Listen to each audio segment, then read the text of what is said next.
இருக்குது. அவனுக்கு தெரியாம நான் சுட்டுக்கிட்டே வர்றேன். எப்பயுமே கிருக்கிருந்தே இருக்குது. இவ்வளவு பேர் நிக்கிறாங்க, மலை மாதிரியே தெரியுது.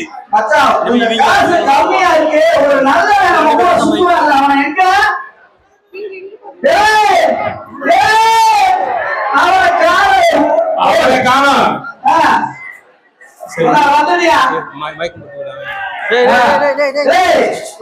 அவன் போயிட்டியா? என்ன தெரியல, நல்லவனே ஒரு மாதிரியாவே இருக்குடா. ஆமா மச்சான், காலையில இருந்தே ஒரு மாதிரியாவே இருக்கு. எனக்குமே இந்த சாக்லேட் சாப்பிட்டது ஒரு மாதிரியா தான் இருக்கு மச்சான். எனக்கு ஒரு மாதிரியாவே இருக்கு, என்னன்னு தெரியல.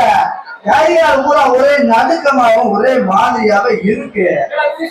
ஆமாடா, ஒரே இதாத்தான் இருக்கு. நெஞ்சு வலிக்க மாதிரி இருக்குல்ல? வலிக்குது, உண்மையிலே நெஞ்சே வலிக்குது. என்ன தெரியல, என்ன என்ன தெரியல மச்சான்.